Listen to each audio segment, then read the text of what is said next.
A title reads, Self-Awareness, Strengths, Growth, and Goals. Text appears over a blurred background image of the Texas School for the Blind and Visually Impaired. Every person has strengths and areas for growth.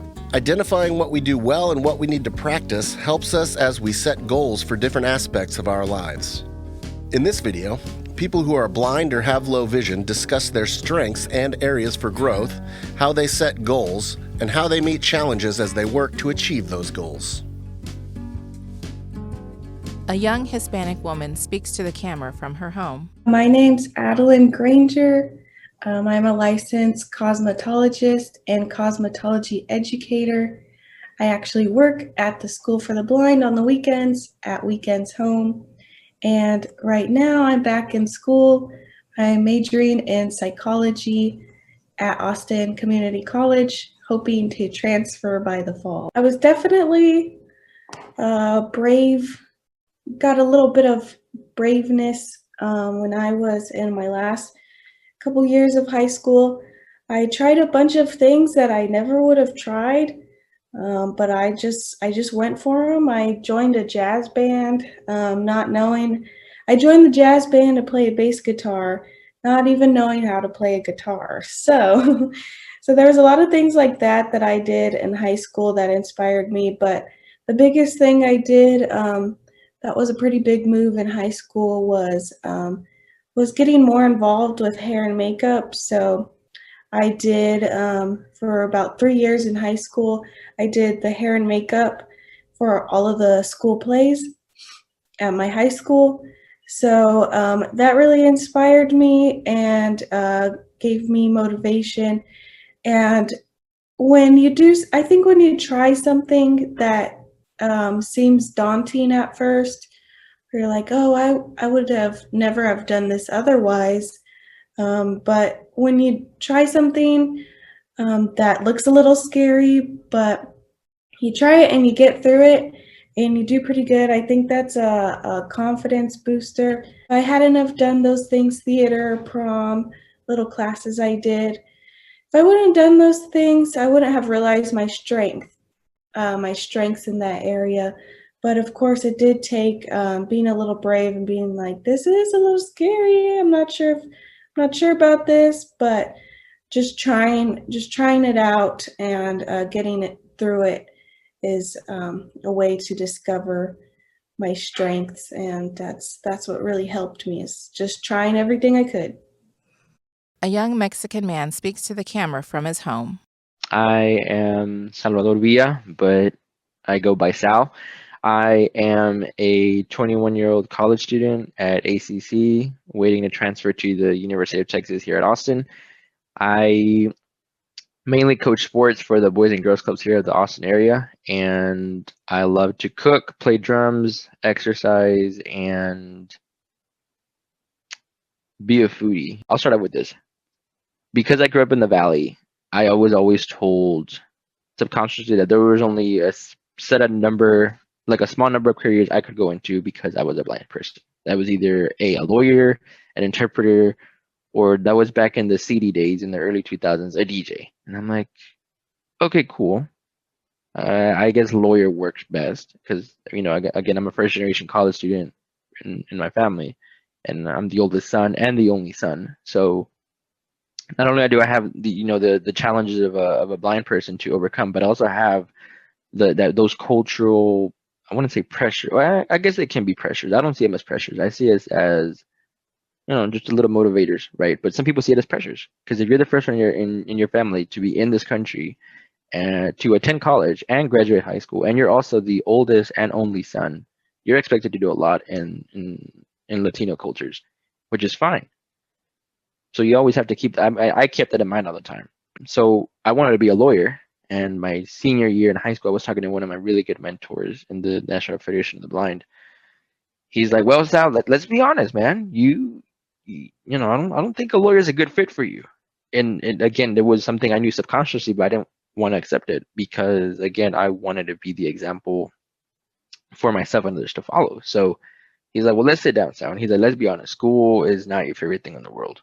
You do fine. Your grades are fine, but you're not a big fan of reading anymore. And For you, you see school as just part of your life. It's not your life. You go to law school, school is your life. And that's not what I wanted. So for a while, I didn't know what I was going to do. And then my job with the Boys and Girls Club came in. And the first 6 months, it was me adjusting to Austin, me adjusting to my college life in a couple months. So I still wanted to teach orientational mobility to other students, right? Until my boss says, hey, I want you to coach football and basketball here. We need somebody and you know enough. So take these boys and go win. And that's when, like I said, I found my purpose. When seeing people just become comfortable in themselves. That's the biggest reward I get from coaching. Just seeing kids and young boys get comfortable in their own skin. So seeing these kids grow and be more comfortable in their own skin and express their own thoughts is what I really enjoy. So that's when I decided to make it my purpose in life to coach high school football. But if it wasn't because of those experiences I had myself and going through that transition, I wouldn't understand what to make of it, right? Because if you asked me, you told me in high school that I was going to be coaching youth football and want to coach high school football when I was in my 20s, I would be like, wait, you're crazy. That's stupid. There's no way I can do that. A, I don't know enough. B, I'm blind. So again, it goes back to me not being comfortable in my blindness yet. A still photo of the face of a young Caucasian woman in her home. My name is Ashley Pryor, and I am at Texas Women's University, and I study social work, and I'm graduating in 5 days on May 7th. And I am from Houston, but I live in Denton, Texas, and I plan to live in the DFW area, or I would like to. And I have a guide dog. I think, like, in high school, like, I was trying to figure out, like, who I really wanted to be. And then when I went to junior college, like, that's when I really was, like, trying to spread my wings and figure that out. And for me to be able to determine, like, I knew that I was good at talking. And so when, like, I knew that I was good at talking, I knew that, like, I was good at also, like, building relationships. And so I know that's, like, kind of sounds funny that I was good at talking, but that was, like, a strength that I, like, figured out within myself. And so with talking and building those relationships, that I knew that I wanted to go into social work and, like, counsel and, like, be able to help. And that's how I was able to, like, turn one of my strengths into one of my degrees. A young Black visually impaired woman speaks to the camera from her home. My name is Demetria Ober. I am 21 years old now, and I go to school at Texas Women's University. I'm a junior studying social work and medical Spanish interpretation. Leaving high school, one of my things that I knew I needed to work on was, like, being able to advocate for myself, because I was just so used to my mom doing it or staff doing it. I never had to do it for myself. So that was something that I definitely knew that I needed to do, especially going into college where my mom wasn't allowed to speak to anyone on my behalf. So I would say that was something that I need to work on, but it's now a strength. I know exactly, like, what I need and what I want in order to be successful. I would say an area of improvement, and this could stem from a lot of things, including my disability, is, like, sometimes I feel like, let's say I'm in a group setting, sometimes I feel like I need to contribute more than everyone just to kind of overcompensate for my vision loss. Like, I always feel, so I guess that comes with a bit of insecurity. So I know that that's something within myself that I need to work on. Definitely, that's going to take time. Like, just because I'm visually impaired and placed in a group setting does not mean that I have to do more just to kind of prove myself. So that's something important that I've noticed about myself. And it kind of goes hand in hand with the advocacy part. Like, I know what I need to work on and I know how to ask for what I need to work on, but I just have to apply it in different settings. A young Latino male speaks to the camera from his office. I am Gabe Casares. I'm the director of the Mayor's Office for People with Disabilities. I grew up in Houston, Texas. I went to college and studied political science, went off to the Baltimore, D.C. area, and worked for the National Federation of the Blind's Government Affairs Department, worked with Congress, worked with federal legislation and policy, and then got the chance to come back to Texas to really bring those skills and hone them more at the local level and work on policy at the local level and promoting accessibility throughout the city of Houston. I keep going back to this idea of mentors because for me, mentorship has been really important. A mentor is not just someone that tells you you're really good and that pumps you up. They should do that, and all of my mentors do. But mentors will also be very honest with you, and they will tell you areas that you need improvement. They'll give you feedback that maybe sometimes you don't want to hear. A supervisor can be a mentor.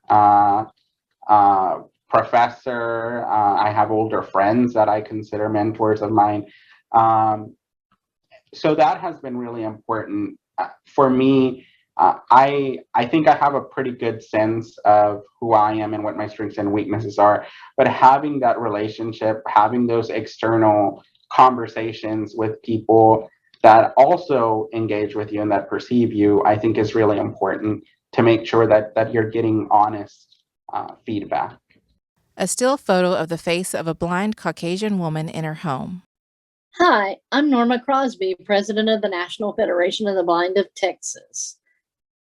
I'll tell you one thing that has helped me is just simply to do things.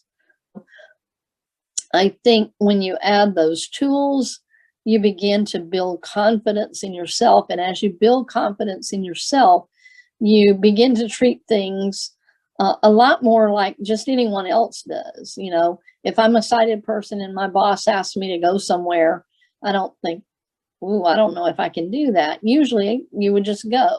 And as a blind person, that's really what I do now as well. And so I think it's really, it's been an amazing journey for me to be able to add those tools to my toolbox and to kind of force myself into situations where I wasn't sure I was going to accomplish what I was being asked to accomplish. But when I came out the other side, I found that I had accomplished it. And not only that, that helps me to focus the next time and to know that I'll be able to do it as well. Salvador Villa speaking. It goes back to, again, finding your passions, because your passions will bring out your strengths and your weaknesses. And you know, it's okay to have weaknesses. I have a few. I get angry too easily. I'm very impatient. So if things are not done a certain way at a certain time, when I ask whoever it was or myself, I'm not too pleased, because again, it goes back to having high expectations for myself. So it's okay to have weaknesses, but you have to understand your weaknesses and work with them, because I think a lot of times people let their weaknesses work against them instead of working with them. And again, it goes back to finding your hobbies and your passions. And you have to be open to trying anything and everything. And, just whatever worked for me might not work for you. And if it does, that's cool. That's awesome. And it might not. Maybe you do want to be that lawyer. So you do want to read all those books and focus so much, all those years of your life to school. That's fine. Go be it. If you want to be, a computer scientist, then go for it. Get into it. Learn about it. Be involved. I know different companies have like internships for high school students, and try them out. You're in high school or middle school, or you're young. You don't have to make life-changing decisions yet. So try everything and anything that comes up in front of you. I still do that. I know. When I transferred to the University of Texas, I want to start learning how to do magic, just because. Why not? What do I have to lose? And that's a big mindset you have to have. What do you have to lose? You don't have anything to lose. The worst that can happen is you're not good at it or you don't like it, and that's that. Next thing, move on. Ashley Pryor speaking. I went to college, like it's kind of all hands on deck because you have to learn technology, and so I was kind of like a little lost puppy trying to learn technology, and so it was a very, very hard to do it. And then I lost more vision, and so from being visually like a large print text into like audio, there was like one summer, I believe it was last summer, that I had to like go by myself and like go like really hard and like learn all audio on my computer to be able to continue on with my degree. So I feel like that was one area that I was like really weak at.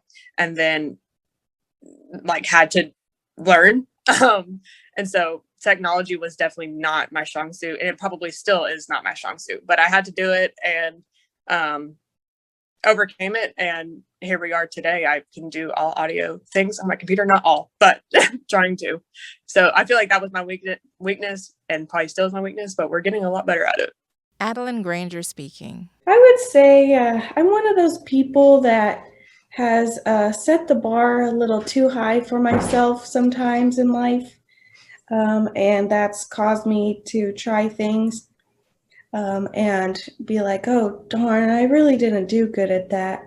Be kind of down on myself, but I've had to learn, like, hey, you tried that thing in the first place, and just you trying that is just pretty great in its own, and is something to be proud of on its own that you tried.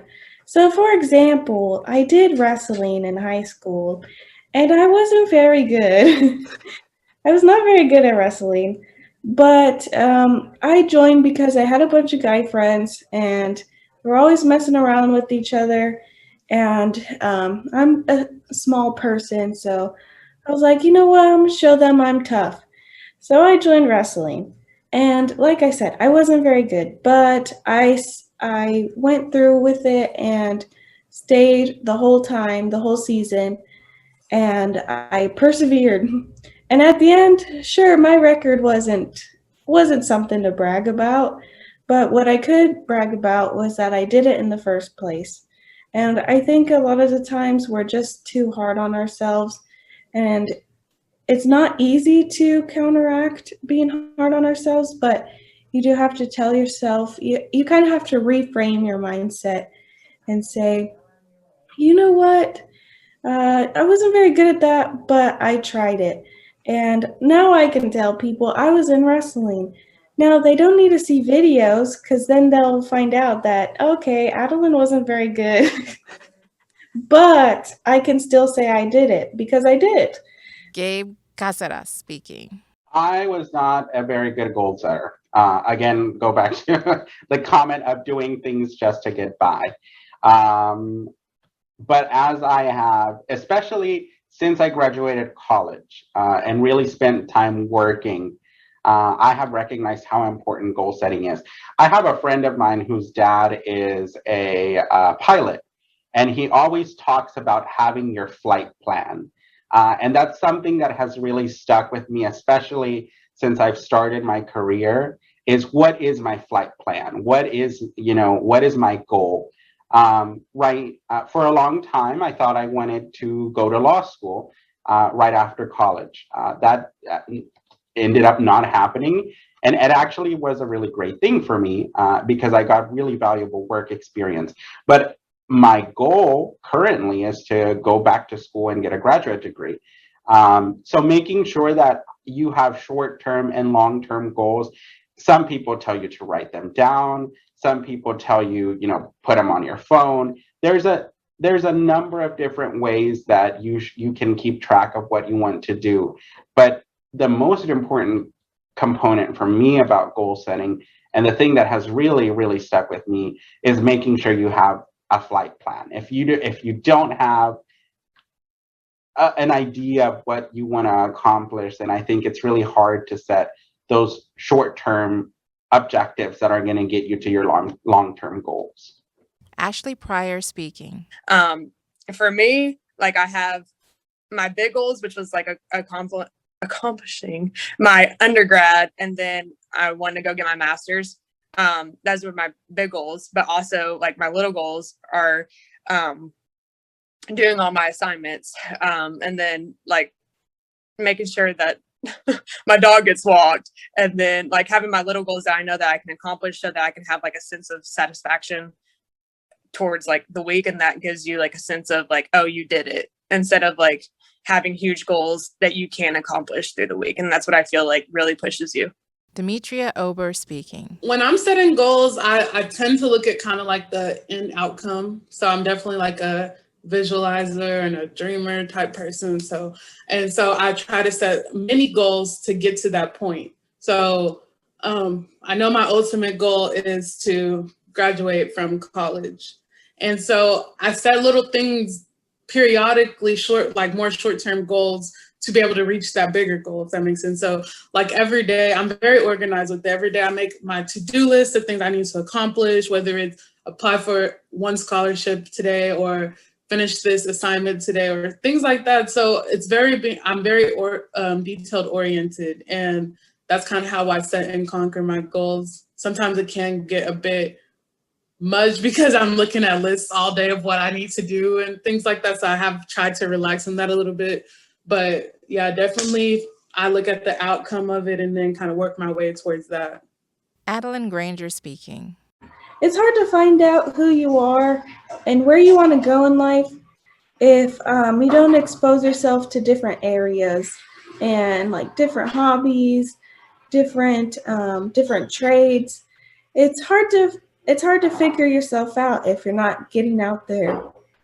So I would say to just, if you're interested in something even just a little bit, then maybe try to go explore it. And if you think you like something so much, you want to make a career out of it, or you want to go to school for it, or you just want to turn it into a hobby and you end up not liking it, that's okay. Part of being human is the ever-changing experience. Things come and go, things ebb and flow. So just being okay with things changing, or finding out that you don't like something, finding out that you do like something, it's all part of the experience. But you gotta get out there and experience things to really get the full experience of being human. And through all that and through all your experiences, it'll help you find yourself and find where you fit in. Ashley Pryor speaking. I would totally say believe in yourself full-heartedly, and never give up on yourself, because you can always do it. There's always going to be struggles and there's always going to be hard days, but always have self-determination, because there's never going to be a day that you can't do it. And always be a lifelong learner. But yeah, I would definitely say that there's always going to be hard days. There's always going to be challenges, and there's always going to be days that you don't want to keep pushing, but always find your inner strength and always find that one little piece of rice, salt, whatever you want to call it, and go on with it and keep pushing. Demetria Ober speaking. I would say self-awareness and self-determination, very important. Is something that does not come overnight. You definitely have to work on it, but also that involves pushing yourself past your expectations and the expectations of others. It's scary and it takes time, but putting yourself out there definitely helps enhance the things that you already know about yourself, and also builds character and confidence. Gabe Caceres speaking. Be willing to put yourself out there. Going back to self-determination, you might want to participate in activities that you might have to do things differently than most people so that you can participate in the same activities, but do them. If you're just going to school and going back home, then you're doing it wrong, because I'm telling you, your peers are in extracurricular activities. Some of them have part-time jobs. Some of them are doing summer internships. Put yourself out there. It's hard to be a person with a disability. It's hard to be a blind person some days. And I'll tell you that very honestly, some days are really hard. But I think the more that you put yourself out there, the sooner you'll gain valuable experiences that when you go to college or trade school or whatever you decide to do after high school, you'll have those experiences to draw back on, which are going to be invaluable. I didn't do enough of that when I was in high school and middle school. And looking back on it, I wish I did. Text appears over a blurred background image of the Texas School for the Blind and Visually Impaired. As we have new experiences and try new activities, we may find that we have strengths and skills we did not realize. Or we may find that we need to practice skills more or in different ways. Knowing what we do well and what we need to work on helps us effectively set and achieve our goals. Think about your personal strengths and areas for growth and consider the goals you want to achieve. A title reads, Self-Awareness, Strengths, Growth, and Goals. Screen fades to black.